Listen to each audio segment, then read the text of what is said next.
നമസ്കാരം, പുതിയൊരു വീഡിയോയിലേക്ക് സ്വാഗതം. ഇന്നത്തെ വീഡിയോയിൽ നമ്മൾ തെർമോസ്റ്റാറ്റ് മാറ്റിയിട്ടും, അതായത് നമ്മൾ സിംഗിൾ ഡോർ ഫ്രിഡ്ജിൻ്റെ തെർമോസ്റ്റാറ്റ് മാറ്റിയിട്ടും പഴയപടി തന്നെ ഫ്രിഡ്ജിൻ്റെ ഫ്രീസറിൻ്റെ താഴ്ഭാഗത്തും ഫ്രീസറിൻ്റെ അകത്തെല്ലാം പഴയപടി ഫുൾ ഐസ് വന്ന് നിറയുന്ന ഒരു കംപ്ലയിൻറ്റ് വരുന്നുണ്ടെങ്കിൽ അതെങ്ങനെ റിപ്പയർ ചെയ്യാമെന്നും അതെന്തുകൊണ്ടാണ് വരുന്നതെന്നൊക്കെയാണ് ഇന്നത്തെ വീഡിയോയിലൂടെ പറയുന്നത്. നോർമലി ഫ്രീസറിനകത്ത് അതുപോലെ നിറയെ ഐസ് വരുന്ന കംപ്ലയിൻറ്റ് വരുന്നത് തെർമോസ്റ്റാറ്റ് എന്ന പാർട്ട് കംപ്ലയിൻ്റ് ആയതുകൊണ്ടാണ്.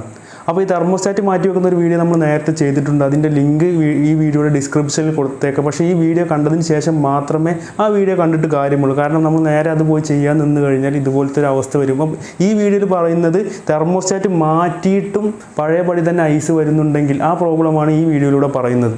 ഈ വീഡിയോ നമ്മുടെ പുതിയ ടെക്നീഷ്യന്മാർക്കെല്ലാം വളരെയധികം ഉപകാരപ്പെടുന്ന ഒരു വീഡിയോ തന്നെയാണ്. അതുപോലെ തന്നെ ഇങ്ങനെ ഒരു വീഡിയോ ചെയ്യാനുള്ള കാരണം എന്താണെന്ന് വെച്ച് കഴിഞ്ഞാൽ നമ്മുടെ കമൻറ്റ് രൂപത്തിൽ പല സുഹൃത്തുക്കളും ചോദിച്ചത് കൊണ്ടാണ് ഇങ്ങനെ ഒരു വീഡിയോ ചെയ്യുന്നത്. വീഡിയോ ഇഷ്ടപ്പെട്ട് കഴിഞ്ഞാൽ ലൈക്ക്, ഷെയർ, സബ്സ്ക്രൈബ് ഒന്നും മറക്കണ്ട. ഒട്ടും വൈകിപ്പിക്കാതെ നമുക്ക് കാര്യത്തിലേക്ക് കടന്നേക്കാം.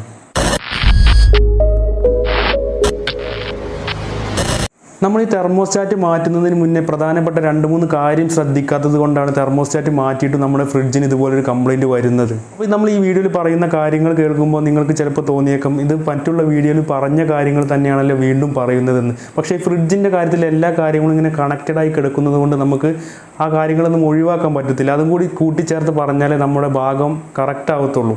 അപ്പോൾ അതുകൊണ്ടാണ് പറഞ്ഞ കാര്യങ്ങൾ വീണ്ടും പറയേണ്ട ഒരു സാഹചര്യം വരുന്നത്. അപ്പോൾ ആദ്യം തന്നെ നമ്മൾ ഇതിൻ്റെ പ്രധാനപ്പെട്ട റീസൺ പറഞ്ഞേക്കാം. അതെന്താണെന്ന് വെച്ച് കഴിഞ്ഞാൽ നമ്മുടെ സിംഗിൾ ഡോർ ഫ്രിഡ്ജിൻ്റെ ഡോറുണ്ടല്ലോ, ഈ ഡോറ് നമ്മൾ ഓപ്പൺ ചെയ്തിട്ട് ക്ലോസ് ചെയ്യുമ്പോൾ ഈ ഡോറ് കറക്റ്റായിട്ട് ക്ലോസ് ആവുന്നുണ്ടോ നമ്മൾ ചെക്ക് ചെയ്യണം.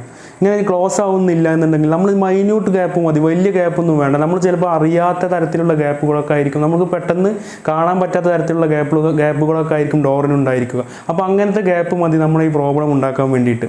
അപ്പോൾ നമ്മൾ ഇതുപോലെ ഡോറ് ഓപ്പൺ ചെയ്ത് ക്ലോസ് ചെയ്യുമ്പോൾ കറക്റ്റ് ഫ്രിഡ്ജിൻ്റെ എല്ലാ ഭാഗങ്ങളിലും നല്ല രീതിയിൽ ഇൻസ്പെക്ട് ചെയ്യുക, ഡോറിന് എവിടെയെങ്കിലും ഗ്യാപ്പ് ഉണ്ടോ എന്ന്. ചിലപ്പോൾ ഇതിപ്പോൾ നമ്മളിപ്പോൾ കാണിച്ചതുപോലെ തന്നെ മുകൾ ഭാഗത്തായിരിക്കും, ചിലപ്പോൾ ഫ്രിഡ്ജിൻ്റെ താഴ്ഭാഗത്തായിരിക്കും, ഡോറിൻ്റെ താഴ്ഭാഗത്തായിരിക്കും ഗ്യാപ്പ് ഉണ്ടായിരിക്കും. അപ്പോൾ ഇങ്ങനെയുള്ള ഗ്യാപ്പുകൾ എവിടെയെങ്കിലും ഉണ്ടോ എന്ന് നമ്മൾ കറക്റ്റായിട്ട് ചെക്ക് ചെയ്ത് പോകണം. നമ്മളിപ്പോൾ പുതിയ വരുന്ന ടെക്നീഷ്യന്മാരെല്ലാം കറക്റ്റ് ഇത് ചെക്ക് ചെയ്യാതെ ജസ്റ്റ് തെർമോസ്റ്റാറ്റ് മാറ്റി തന്നെ പോകുമ്പോൾ എന്ത് സംഭവിക്കും, വീണ്ടും പഴയപടി തന്നെ ഐസ് വരും. അതായത് ഈ ഗ്യാപ്പിനകത്തൂടെ മോയ്സ്ചർ എയർ അകത്തോട്ട് കയറിയിട്ട് ഫ്രീസറിൻ്റെ ഭാഗങ്ങളിലെല്ലാം എയർ വന്ന് പറ്റിപ്പിടിച്ചിരുന്നിട്ട് അത് ഐസ് രൂപത്തിൽ ഐസ് ഫോമിലായി മാറുന്നതാണ് സംഭവിക്കുന്നത്.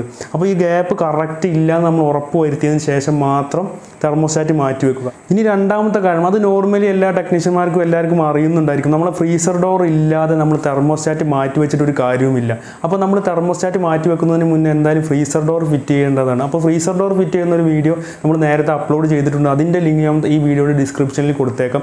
മൂന്നാമത്തെ കാരണം എന്താണെന്ന് വെച്ച് കഴിഞ്ഞാൽ നമ്മൾ മേടിച്ച് കൊണ്ട് വെക്കുന്ന തെർമോസ്റ്റാറ്റ് ചിലപ്പോൾ നല്ല തെർമോസ്റ്റാറ്റ് ആവണമെന്നില്ല. അത് ചിലപ്പോൾ മാനുഫാക്ചർ ഡിഫക്റ്റ് ഉള്ള തെർമോസ്റ്റാറ്റ് ആയിരിക്കും. അപ്പോൾ നമ്മളതുകൊണ്ട് ഫിറ്റ് ചെയ്യുമ്പോൾ അതിൻ്റെ ഫംഗ്ഷൻ നടക്കത്തില്ല. തെർമോസ്റ്റാറ്റിൻ്റെ ഫംഗ്ഷൻ എന്താണെന്ന് വെച്ച് കഴിഞ്ഞാൽ നമ്മുടെ ഫ്രിഡ്ജിന് ആവശ്യത്തിന് കൂളായി കഴിഞ്ഞാൽ അത് ഓഫാക്കുക എന്നുള്ളതാണ്. അപ്പോൾ ഈ തെർമോസ്റ്റാറ്റിന് ചിലപ്പോൾ ആ ഫംഗ്ഷൻ വർക്ക് ചെയ്യത്തില്ല.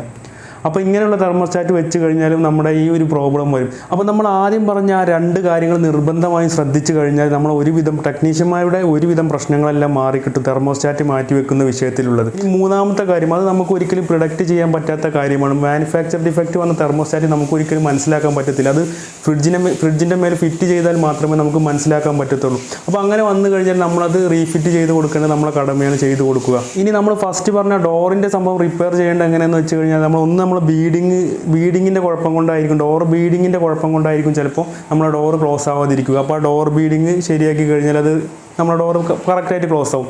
പിന്നെ രണ്ടാമത്തെ എന്താണെന്ന് വെച്ച് കഴിഞ്ഞാൽ നമ്മൾ ഡോറിൻ്റെ ചില ഭാഗങ്ങളെല്ലാം ഡോറിൻ്റെ താഴ്ഭാഗത്തുള്ള ഇഞ്ചസിലോ അല്ലെങ്കിൽ ഫ്രിഡ്ജിൻ്റെ ബേസിൻ്റെ അകത്തുള്ള ഭാഗങ്ങളിലെല്ലാം റസ്റ്റ് വന്ന് കഴിഞ്ഞിട്ട് നമ്മുടെ റസ്റ്റ് വന്ന് കഴിഞ്ഞാൽ നമ്മുടെ ഡോറ് കറക്റ്റായിട്ട് ക്ലോസ് ആവാത്ത അവസ്ഥ വരും.